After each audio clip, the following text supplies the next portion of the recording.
entrenched in my own religion as a Jew, I could so easily be converted.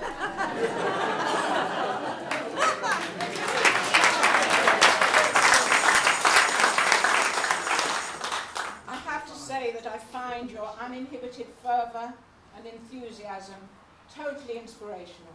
I always have done. And a special word for the three very young ones who were back in percussion. I share Jane's view of how wonderful it is to have young people in the room. So often these days, you don't get young people being as involved, being as inspirational, being as religiously inspired, and it inspires others. It certainly inspires me. And I'm privileged to be here, and Mike, I can assure you that the inspiration is entirely mutual, because you are a most amazing, special person. And this congregation is privileged to have you as their leader and your whole family.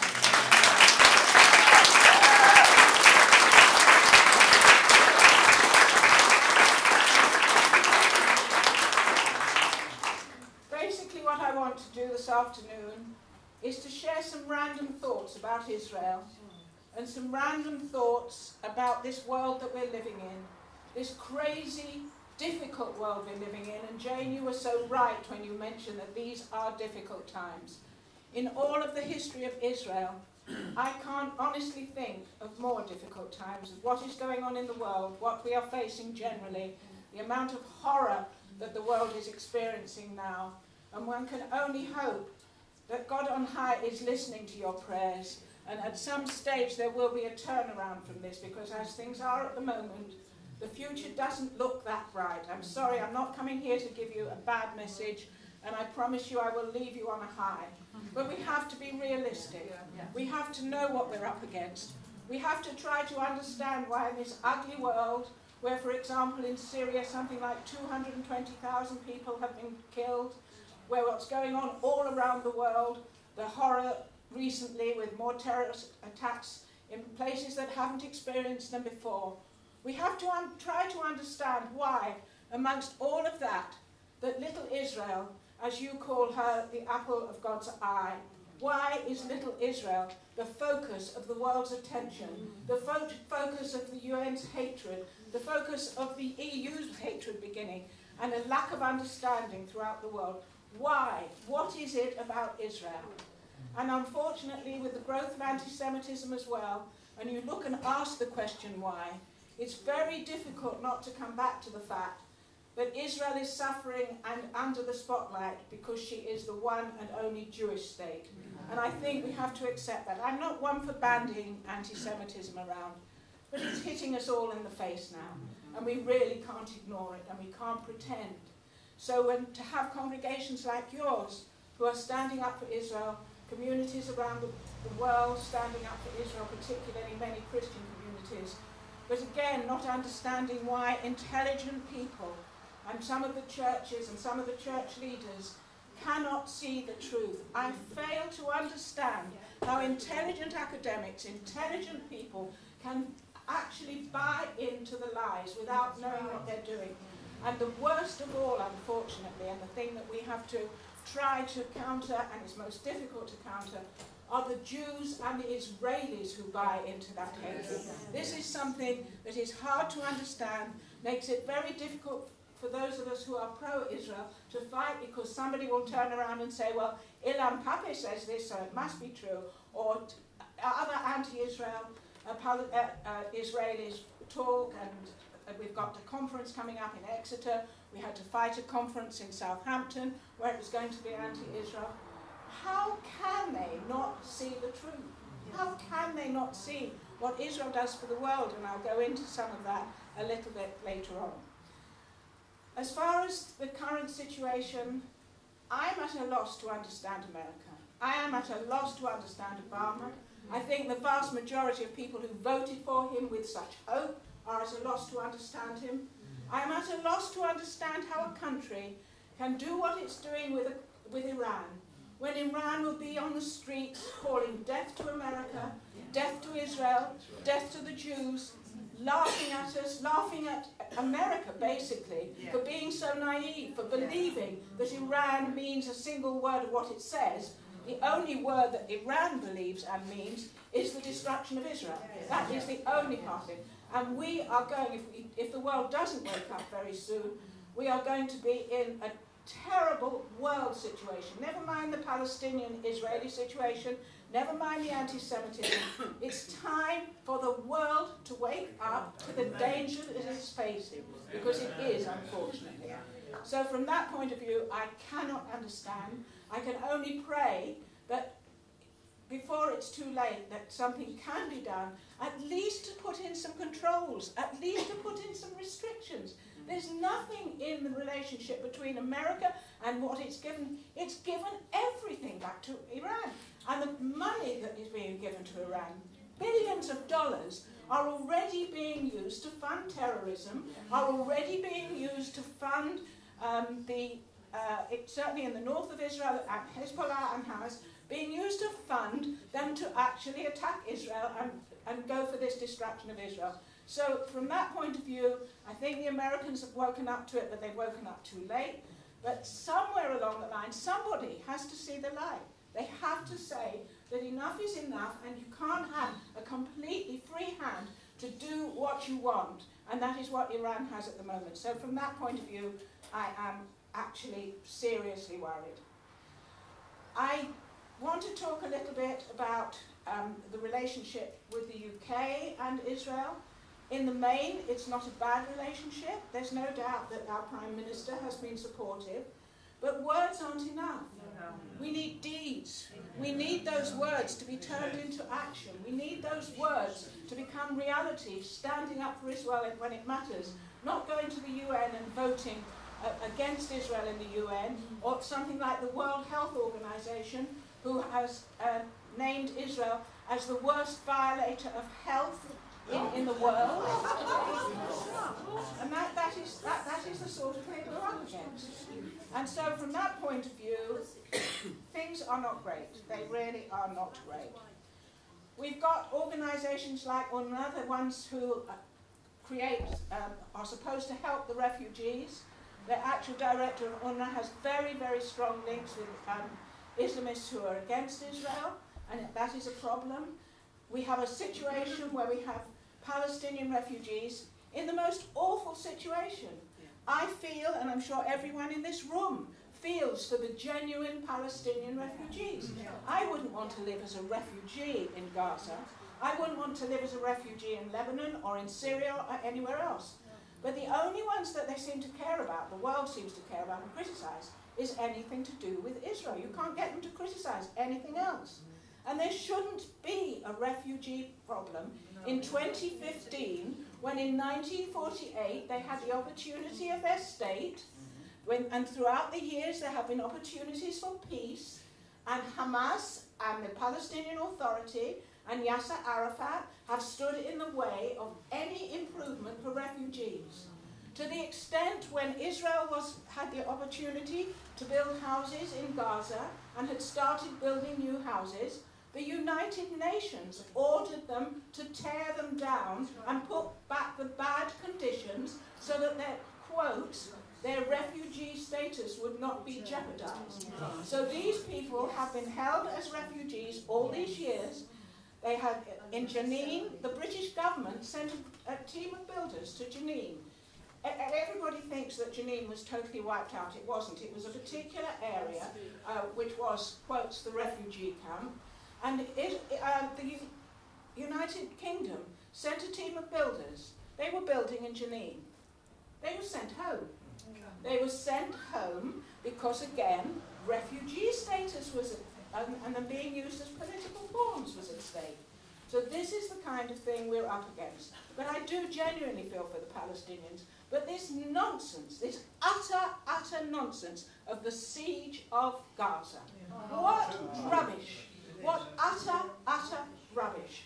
I could give you lists, or I could tell you to go to websites where you will see the daily trucks rolling into Gaza from Israel. What other country in the world supplies its enemies whilst in a state of war? What other country would do that? And then you get stories of how the electricity has been cut off by Israel. Again, rubbish. The electricity is cut off when it suits Hamas, when it wants to damn Israel and make Israel look bad. And, by the way, they don't pay for the electricity that goes in, so they owe Israel millions and millions of dollars. And also, if you want to find an area of Gaza where it's luxurious, where people live in great wealth, and they have their country clubs and their great restaurants and hotels and things, when I read that, I didn't believe it. I actually didn't believe it. So what did I do? I looked up the telephone number of the country club and the luxury restaurant. I phoned the restaurant, not believing that I would find it, and I made a booking for 8 people. I didn't turn up, but I made a booking for 8 people in Gaza. And really, there is luxury there, and the way, the difference between the poverty of the refugees, who, as I say, believe me, you should all pray for, because it's a horrible life, and nobody would want it. But it's their leaders' fault. It is not Israel's fault. Nothing that happens to the Palestinians has been Israel's fault. And there are good sides as well. There are many combined operations, cooperation going on between Israelis and Palestinians. They work alongside each other in the hospitals. They work alongside each other in the universities. Haifa University has a huge number of Arab students, so does the Hebrew University. They all walk along. And I want to share one thing in particular with you, if I can find the right piece of paper, because I don't usually work with pieces of paper. I actually want to read something to you. I very seldom read anything when I speak, but I want to read something to you. This is an Egyptian-born student who gave the valedictorian speech at the Hebrew University. And I'll repeat that because it's pretty amazing. An Egyptian-born student giving the valedictorian remarks at that. And I just want to read it and share it with you because I think it's worth it. Loud cheers greeted Hassam Hassares as he took his spot behind the podium during a graduation ceremony. I beg your pardon, it wasn't the Hebrew University, it's Tel Aviv University, last week. The young man did, after all, win the coveted honour of valedictorian for the prestigious International Masters Programme, and the audience sat eager for a message of wisdom and reflection on the year that was. Yet as Hassain shared the story of his journey to Israel, a startled hush fell across the room as the audience listened in rapt attention. Everybody in this room has a friend or a family member who wanted him not to come to Israel, the bright young graduate said. There's war there. Aren't you afraid of being blown up? Do they even have water there? Do Jews speak English? If you think we heard a million reasons why not to come to Israel, he had confided, I heard 1.5 million. Growing up in Egypt, my entire country had opinions about Israel, and none of them were positive. Born and raised in rural Egypt, Hassain shared with the enthralled audience how his childhood was filled with anti-Israel propaganda, both at home and in the media. My exposure to Israel was through music and television, he explained. On the radio, there were anthems about the destruction Israel had caused. In the movies, Israel was spies and thieves. And in spite of the fact that our country struck a famous peace accord in 1979, the Israelis, I was told, were our worst enemies. And I will just reflect on that in a moment. Yes, there is still a peace between Egypt and Israel. It is a very, very thin peace, and there's a lot that is not to be desired there. The years of enforced stereotyping certainly left its mark. In fact, Hassain enrolled in Tel Aviv University's International Masters Programme and came to Israel expecting the worst. At the airport, when the security official asked why I decided to come here, I half joked. I always heard the Jews are bad people and I came to see this for myself.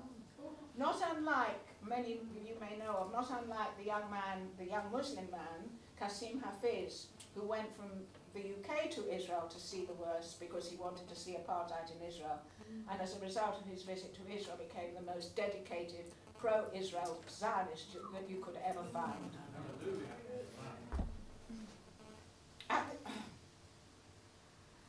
Yet Husserl's belief about Israel, the Jews, and life in the Jewish state was about to change forever. I expected to find that people were unfriendly and especially unhappy to meet Egyptians, he explained. I was pleasantly surprised to find just the opposite. I was invited everywhere, from Shabbat dinner to Ramadan iftar meals, to plays, and even to political gatherings. And the diversity I found here was as surprising as the warmth of the people, he continued.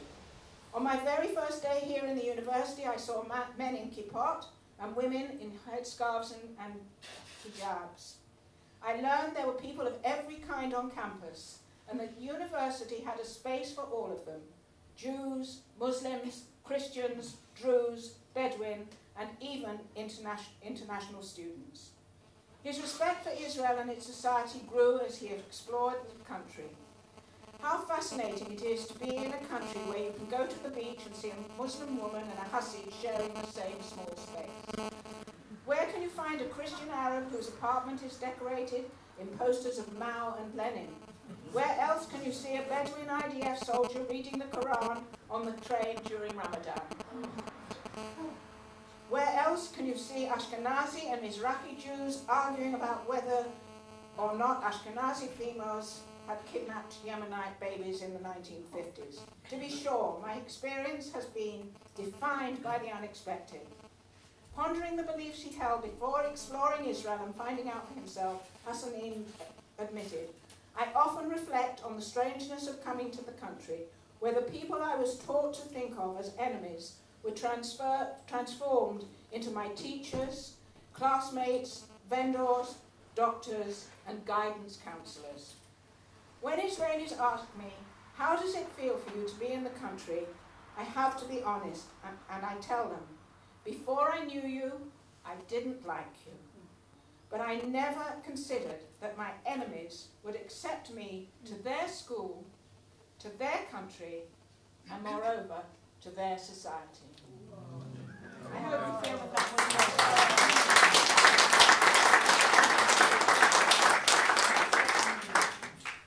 I have another great fear these days, and that is, when is the world going to wake up how Christians are being treated in the Middle East?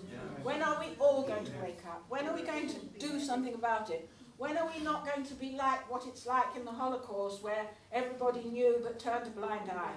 It's time the world woke up to what is happening to Christians.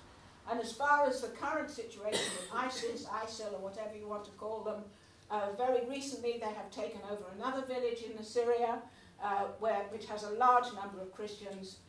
Ladies and gentlemen, pray for them. Pray as you've never prayed before for them. Because what is happening is nothing short of incredible, incredible horror. Somebody who can stand over another person and behead them, let a child do the same. There are pictures of children being taught this. Well, the children are being taught on Palestinian television the usual story of Jews being apes and pigs, and that their aim is to become, well, we call them well, they're not even homicide bombers, they're human bombs. Yes. They are human bombs. And to teach them that the glory is waiting for them in heaven if they do that. And mothers who actually wish their children the luck and watch them make their videos. And one mother who's had one son who became a homicide bomber and prayed that the other son would become a homicide bomber. It isn't in our psyche to know that kind of thing, to behave like that, to think like that. And this is really one of the big tragedies of our time. So as I say, what is going on with Christians, the diminishing communities everywhere, the gall of people who said that the Christian community is diminishing in Israel, where in fact it is the only area where they're properly protected and it's growing. But these are the lies that people will listen to and buy into.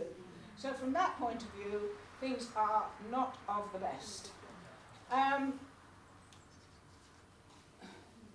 Chris Guinness, who's the UNRWA director, has the audacity to write a piece that says that Israel is responsible for the growing mortality, Palestinian growing mortality rate. Israel has done more for the Palestinians and for their Arab population than anywhere else in the Middle East. Israeli Arabs wouldn't change their role for anything. Whenever there's a problem, there are queues at the consul's office for Israeli Arabs to take up their citizenship because they want to remain.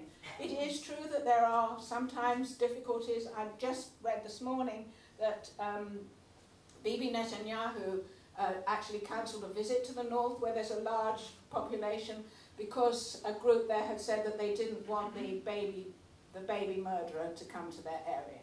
That's the sort of thing we're hearing. But on the whole, the Arabs, it is true that not everything is perfect, but not everything's perfect anywhere in the world. And they have a better life, I would venture to say.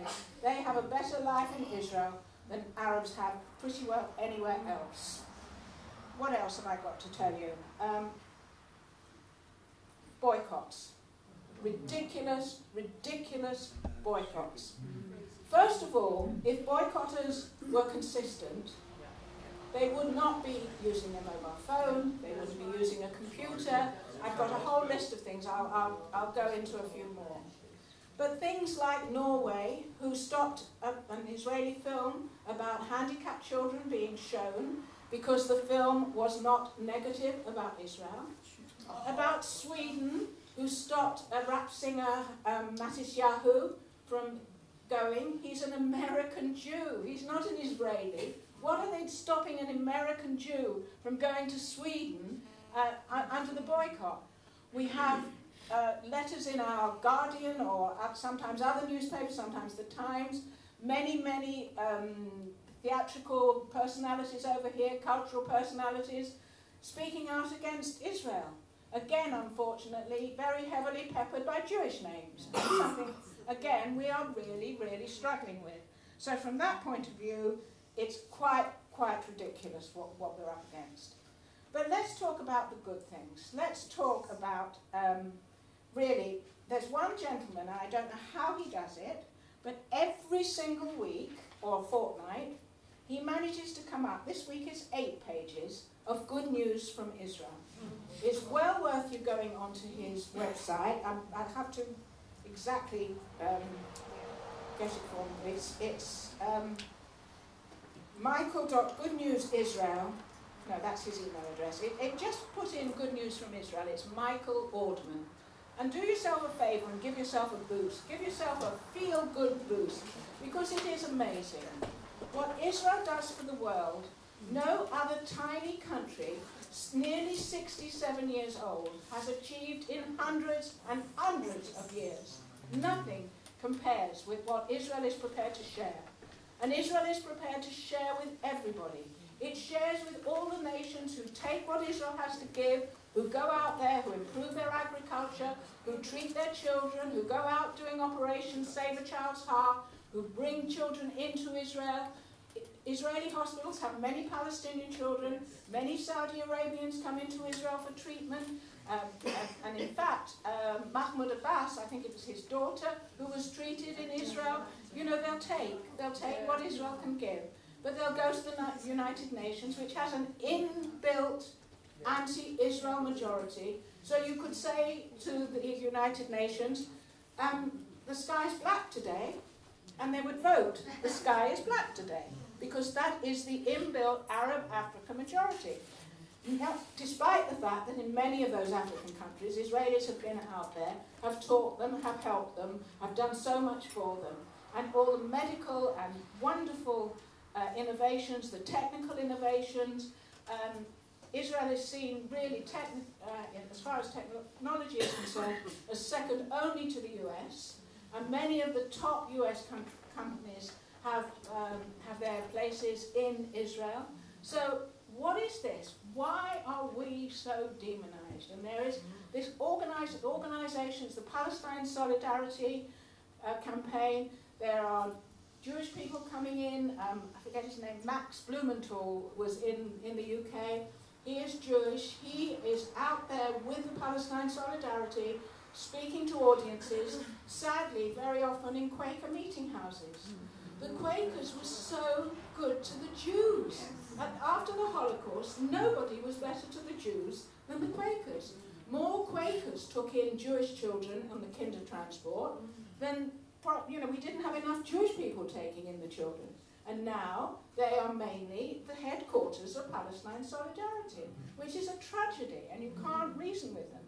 So, again, from that point of view, Israel is demonized yet again. But let me share just a little bit of the good news. But before I do that, just one thing I did want to talk about, and that is another reason why I'm absolutely at a loss to understand America. And that is a list of things that America is benefiting from Israel. And I was amazed. I actually only took this off the computer last night, which is why I haven't got it firmly up here yet. Right.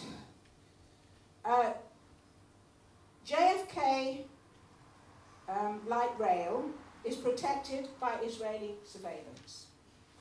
An Israeli system enabled images to be transmitted from Mars, an Israeli system that was.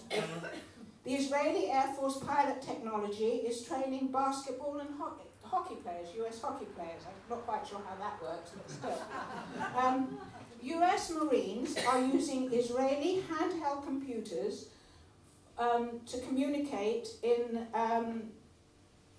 Afghanistan and Iraq. And the list goes on. The US state-of-the-art F-35 strike fighter aircraft has an Israeli-mounted display system in their helmets to provide them with flight data. What is America doing to Israel at the moment?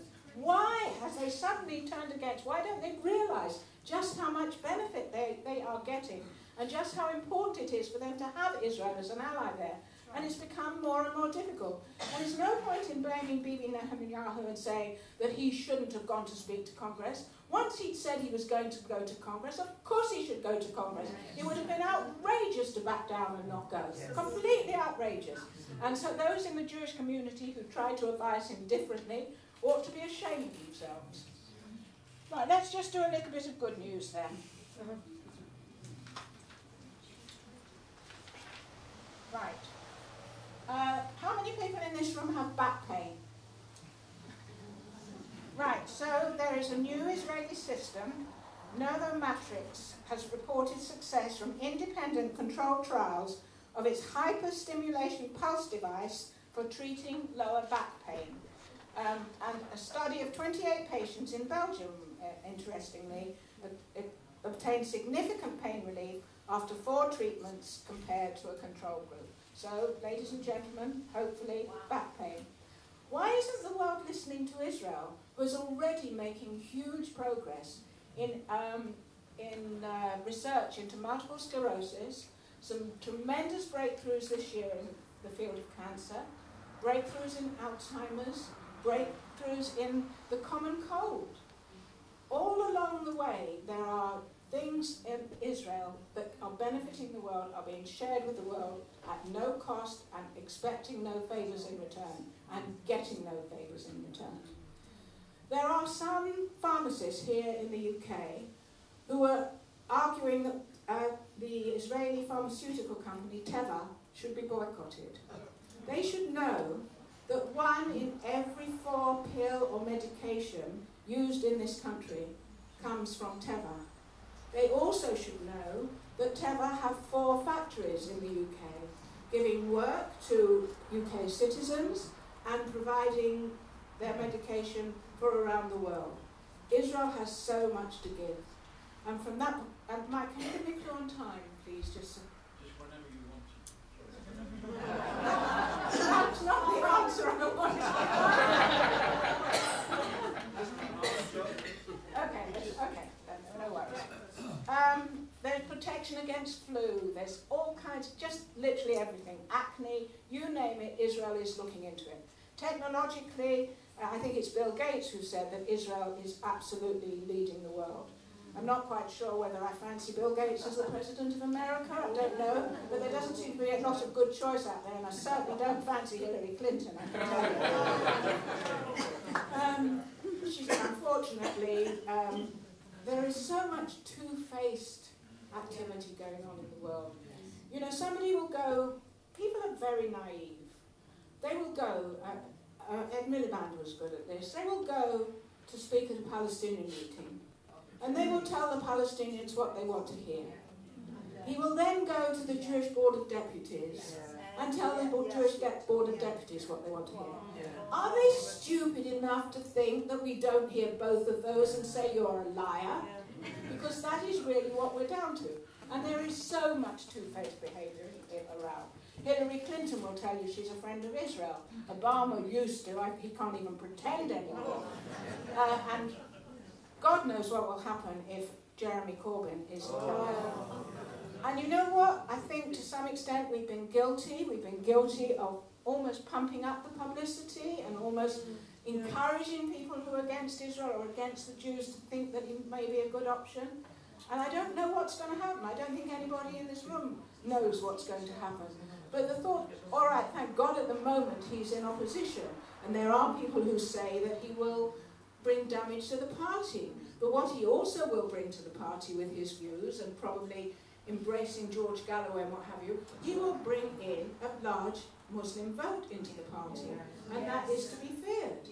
So I really don't know what's going to happen. The only thing I can say is that in this country, fortunately, there isn't a huge amount of power in opposition in terms of legislation, but he can do an awful lot of damage if he comes in, and I don't think people have a clue. And I find it absolutely incredible that the Labour Party can have a voting system where for the princely sum of £3, I could sign up and vote for the Labour Party leader. And thousands of people, my last count was well over 18,000 people.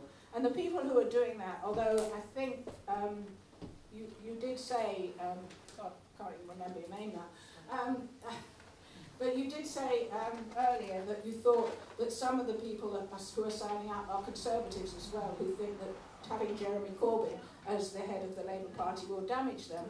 That's a bit stupid in my view. That I, you, anybody else could pay £3. I think the deadline has probably passed, but we could have paid that. And so trade unionists and people across the board and all the left-wingers are signing up, and we could finish up with Jeremy Corbyn. We really could finish up with Jeremy Corbyn, and then it's a case of watch this space. There's a new system after surgery. Sometimes it's very difficult to heal wounds or seal it up. Israel have created something for that. I'm sure many of you have heard of the, I have to get it the right way around. The camera in the pill. I sometimes say the pill in the camera. It's the camera in the pill, where you swallow a pill and it sends pictures back, and all kinds of things that are helping, many, many things that will almost make the conventional operating room quite obsolete. So here again, Israel is out there helping the world. I spoke about Save a Child's Heart. That is people going out or bringing children in. There's a whole organisation that goes out doing heart operations. We are always, and I say we because I proudly say we when I talk about Israel, we are always at the forefront of any international disaster. You name it, Israel is there. And it's not there waiting at the airport to be told what to do. It's there with its field hospital at the ready. How many babies around the world are now called Israel because they were born in Israeli field hospitals? And it's out there. It takes the sniffer dogs to earthquake areas. Actually in Manchester and around the country next week, we've got an IDF officer who was part of the Nepal mission and is coming to speak in the UK, and she was part of the team. Admittedly, one of their big priorities, and rightly so, was to find the missing Israelis, but while they were finding missing Israelis and were criticised for that, they were also saving lives. Wonderful picture of bringing somebody out quite a few days after the disaster and the euphoria of that team in finding somebody alive. We're always, always, always there, always ready to help the world. And so, what can I say? We need a lot of support. Israel needs a lot of support because they are difficult times. And I actually want to end, and I'm perfectly happy then to take, I'm not a person who says it has to be questions, I'm happy to take comments as well. But if I can find the right bit of paper, and that is going to be a challenge, because I have a task for you. I'm going to put that down for a second, sorry about this. I'm not usually as disorganised as this. And if I can't find it, I'll do it from the top of my head. But I have a list for you, I hope. I have a list. I indeed have a list. Yes. I have a prayer list for you. Here we are in a gathering, a really sincere, fervent group of believing people who believe in prayer. And actually, when you talk about Israel, you don't only have to believe in prayer, you have to believe in miracles. Because Israel's history is peppered with miracles. From the very beginning, in 1948, when the State of Israel was declared, 5 Arab armies, fully equipped, fully,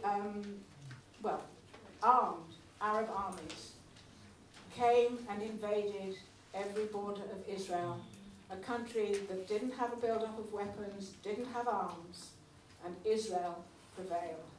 If that isn't a miracle, I don't know what is. At the time of the Yom Kippur War, when Israeli soldiers were surprised in their synagogues, I remember going home during the day, and although I shouldn't have done because we're not allowed to, I switched the television on Yom Kippur, and seeing that Israel had been invaded. It went round like wildfire. It went round the world like wildfire, and the Israeli troops were there within, thank God, enough time to hold back that. That was another miracle. We could have been overrun so easily. The 6-Day War, doing that at that time. Going to Jerusalem and retaking the wall. But now the world is telling us that it doesn't belong to Israel, that Jews do not have the right to pray on the Temple Mount anymore. There's a woman who is an American who's recently made Aliyah and gone to live in Israel, was attacked by one of the hijab-wearing women and punched at the Temple Mount and not helped by the police. I mean, this is something no Jew should be prevented from going, and no government should allow this to happen. And it's time that the Temple Mount was open to all, and that's something that we absolutely...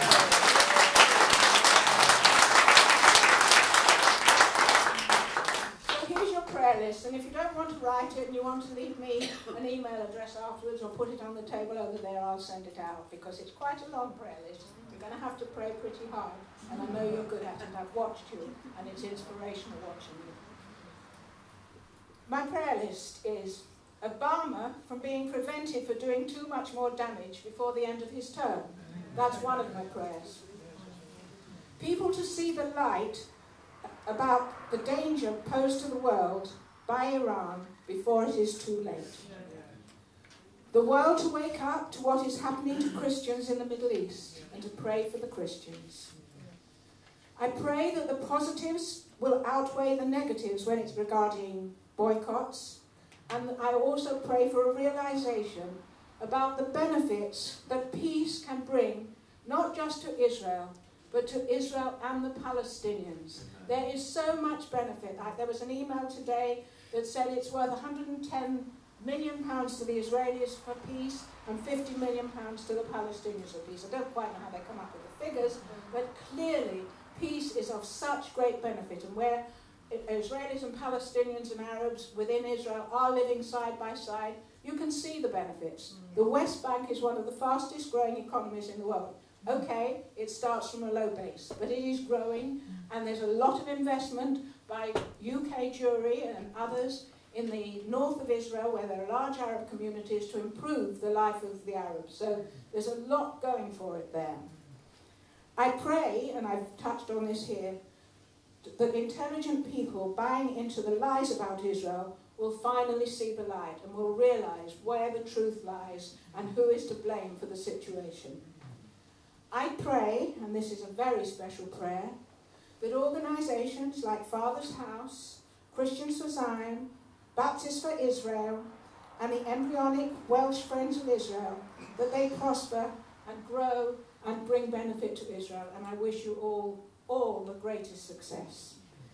And I pray that Israelis and Jews who are anti-Israel are exposed as what they are, which is traitors. They are traitors, and I want them exposed.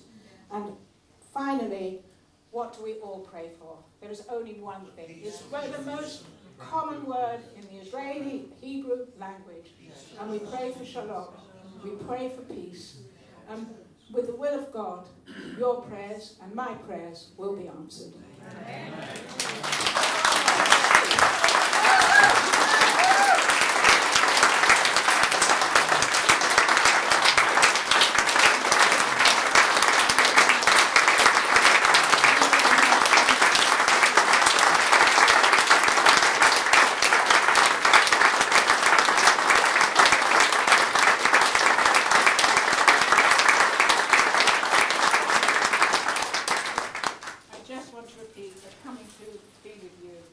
Is always so inspirational and so humbling, and I do feel very humble, and I just love being there.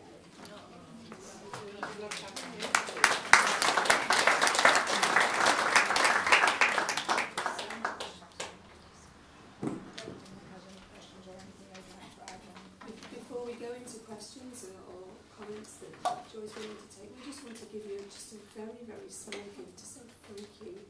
Thank you for coming. Thank you for making the effort to come all the way here. Thank you for your integrity. Thank you for your honesty.